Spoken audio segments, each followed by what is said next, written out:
probably the hardest climb I've ever done. So I first heard of the Via when South Harris, Kinesis ambassador of ours, did it last year. It was their first race and that attracted my attention to it.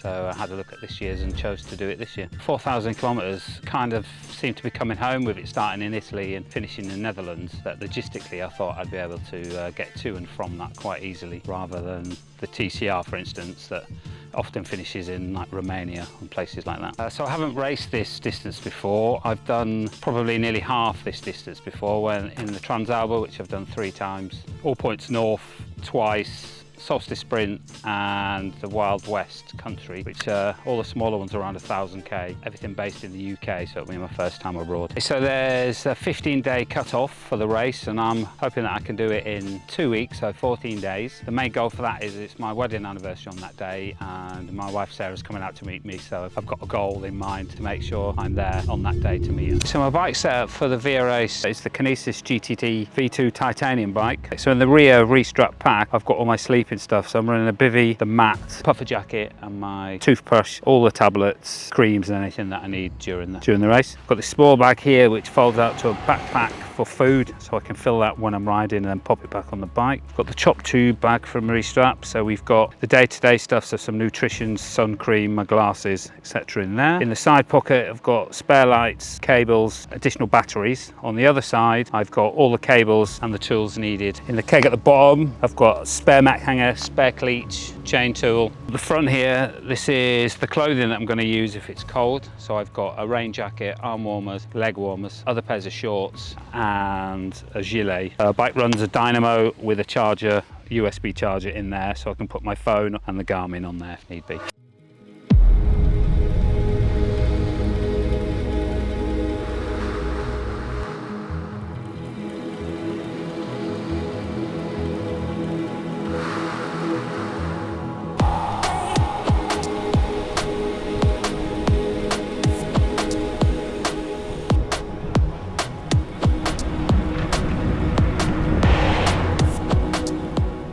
So I'd say first couple of days I did 30 hours before I had a couple of hours behind a garage. Basically it's a self-service thing with a little kind of hut, and I managed to get behind that. I had 2 hours sleep, and then it was another, I think 28 hours again before I then found a marquee in some village, and then I lied in there for 3 hours. So that was the first few days before I actually booked somewhere to stay. So I've made it, checkpoint 3. Thanks to Anthony from France. We rode up together.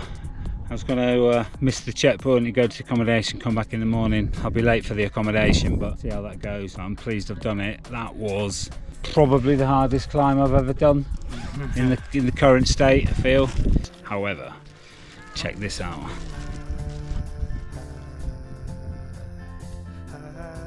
Can't remember what climb this is. Another climb back onto the course. Start of day 3. Had a good breakfast, needed it, and a night inside to do all the things that I needed to.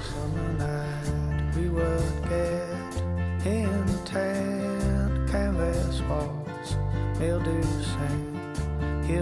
So the heat wasn't too bad. I didn't mind the heat. I had 2 bottles on the bike, but then I took an extra bottle in my pocket, which I'm glad I did. People were using bladders and stuff, which I'm not keen on, but each time I stopped, I had pretty much 3 litres and then whatever else I could drink at the time. When I think about the route and people ask me, oh, you must have seen loads of really beautiful scenery, but when you weren't climbing, which wasn't very often, I was pretty much staring at the Garmin to see which way I was going, make sure I wasn't making any mistake. But the one bit I really did like was between Verona and Trento. It was like a 60-70 kilometre bike path that winded all the way through the valleys and all the vineyards. That's the bit I'd go back to if I wanted to show somebody this part of the race. I'd go back there. I headed across Austria, and then it was Switzerland, and then towards Germany, and then into France.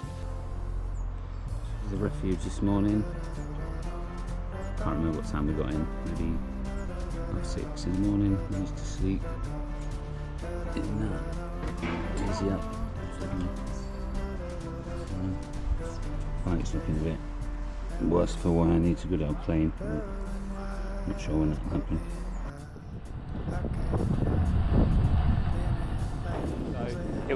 I had a good day that day. When I ticked off 3 checkpoints with, I think it was checkpoint 13 or something, around about 3,000 kilometres. The Grand Ballon mountain, that was a 15k climb, and I didn't crest that till about 9:30 at night. But unfortunately on the descent, I had a rear wheel puncture and came off the bike quite badly. In the state I was in, which I didn't realise at the time, is I managed to take the bike out of DI2 out of crash mode, replace the rear mech hanger, do the puncture and get the bike nearly back going until when I was putting the back wheel in, and with the weight of the bike with the bag on the front, it kind of kept falling down, that the cassette slid off the axle and then the end cap went for one. So I searched for it. A couple of cars passed, there wasn't really any traffic because of the time of night, but eventually a French couple stopped and asked me if they could help, and we all searched for this end cap, which, bear in mind, is like this big, and it's pitch black, and it's 10:30 at night on the side of a mountain.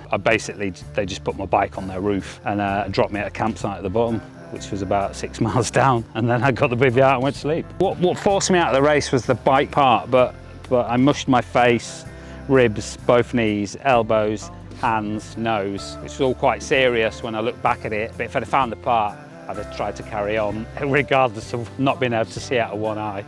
Yeah, that was how it ended for me. Just under 37,000 metres of climbing, around about 3,000 kilometres. Game over.